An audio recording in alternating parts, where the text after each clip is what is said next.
ఇప్పుడే జీ5 app download చేయండి. చూడండి మీ ఫేవరెట్ టీవీ షోస్ ఎప్పుడైనా ఎక్కడైనా. జాను, నీ భయాలన్నీ పక్కన పెట్టు.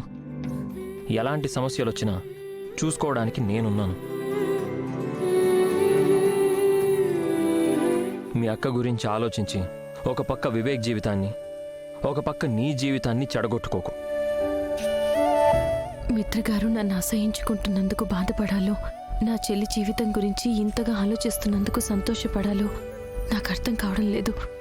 పోనీలేండి, నా చెల్లెలికి అవసరం ఉన్నప్పుడు నేను ఆదుకోలేకపోతున్నాను. కనీసం తన బాగోగులు చూసుకోవడానికి మీరైనా ఉన్నారు. తన గురించి మీరైనా ఆలోచిస్తున్నారు. నాకదే సంతోషం. చూడు జాను, జీవితంలో అందరినీ ఒప్పించి మెప్పించి ముందుకు వెళ్ళడం అసాధ్యం. అందరి గురించి ఆలోచిస్తూ కూర్చుంటే మనం ప్రశాంతంగా బతకలేం. నీ జీవితం నీకు ముఖ్యం. బాగా ఆలోచించుకో. నేను బయలుదేరుతాను. సరే బావగారు.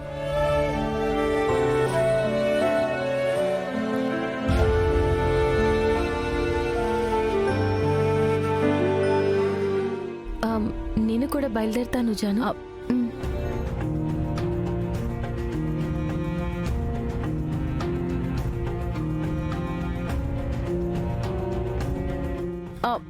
మీరు ఎటువైపు వెళ్ళాలండి? అక్కయ్యపాలెం. బావగారు, మీరు అక్కేపాలెం వైపు ఏమైనా వెళ్తున్నారా? అవును జాను. అయితే వెళ్ళేటప్పుడు ఖుషి బేగంని కూడా దారిలో దించేస్తారా? Why not? ష్యూర్, రమ్మని చెప్పు. వద్దు జాను, నేను బస్లో వెళ్ళిపోతాను. మరీ అంత మొహమాటం అయితే ఎలా అండి? అసలే మీ కాలు కూడా బాలేదు. ఆ దెబ్బ వల్లే కాస్త కుంటుతూ కూడా నడుస్తున్నారు.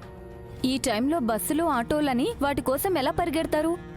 అది కాదు జాను. మీరిలాగే మాట్లాడతారు. పదండి చెప్తాను. బావగారు రండి, పదండి. ఓకే ఓకే, నేను బయలుదేరు. జాగ్రత్త, నెమ్మదిగా. వద్దు జాను, నేను ఎలాగోలా వెళ్ళిపోతాను. అదేం కుదరదు. ముందు కారెక్కండి. వద్దు జాను. పర్లేదు, ఎక్కండి. సరే జాను, వెళ్ళొస్తాను. సరే బావగారు, బాయ్. బాయ్. బాయ్ అండి. బాయ్. మీరు కూడా సీట్ బెల్ట్ పెట్టుకోండి. సరేనండి.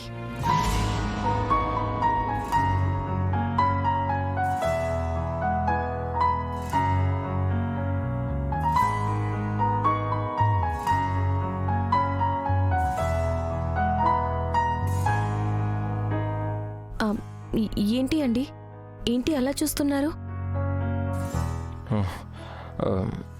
మీ మీ కళ్ళు చూస్తుంటే నా వైఫ్ ఇప్పుడు అనవసరంగా ఆ లక్ష్మి గురించి తలుచుకొని మూడ్ పాడు చేసుకోవడం ఎందుకు? ఏదో చెప్పబోయారు. ఏం లేదు, సీట్ బెల్ట్ పెట్టుకోండి.